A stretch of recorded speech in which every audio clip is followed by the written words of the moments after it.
Welcome to Runner Q&A, where we'll answer your questions and help you get more out of running and training. Yeah, and today's question comes from one of our runners, Antonio, who asks about rest days. Specifically, how many rest days should we take every week and when is it better to take them? Yes, good question, Antonio.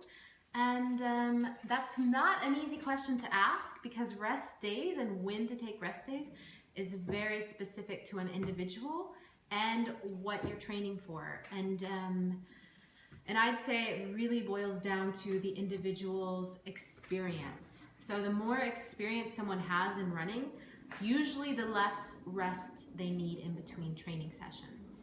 So if you could imagine an elite runner, someone who's been running for most of their life, might not need much time in between training sessions. They might not even need a full day. However, the average Joe, the average person, the average runner is going to need more time in between training sessions, and a lot of us need one day in between training sessions, and even some beginners need 1 or 2 days minimum between training sessions. So it really comes down to the individual. And then again, when you're training for a specific event, you might need more or less training in your training week, and that might mean you need more or less rest. So the more training you put in your training week, because you need to have those miles for that specific goal, the less rest you might see on your training plan. But that training plan is going to be probably for somebody with more experience, whereas somebody who's just starting out would need to take more rest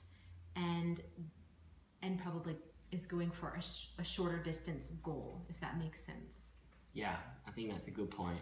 And I think also too, the general rule of thumb, if you look back at one of our previous videos, we touched on rest days and where they fall within a typical training program during the week. They generally fall after a heavy training session and then before the next heavy training session, because they're designed to help you recover but also prepare for the upcoming training. So they have to sort of break up those heavier training days as well. Yeah, so to answer Tucho's question, when is it better to take a rest day? It's good to take rest days after a heavy training session and then also before a heavy training session. And when we say rest day, sometimes a restive day is an active rest day. Yeah. And not for everybody, because again, the more experience you have, the more you've been training and the more advanced you are in fitness, you may not need as much rest. So your rest day might become an active rest day, which means you can do a very easy short run, or it might mean that you can go out and do some cross training.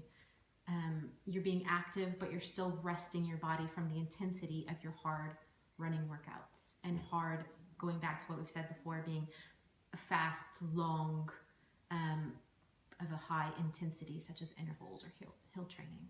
Yeah. Is there anything else to add to that question? Oh, that's a tough question. No, I think that covers most of it. Yeah, hopefully we've answered your question, Antonio. And if you have any other questions out there, please leave them in the comments and let us know, and we will try to get to your questions as soon as we can. Yeah. Thanks for watching, and we hope you found some value in this video. Yeah, thanks. Thank you.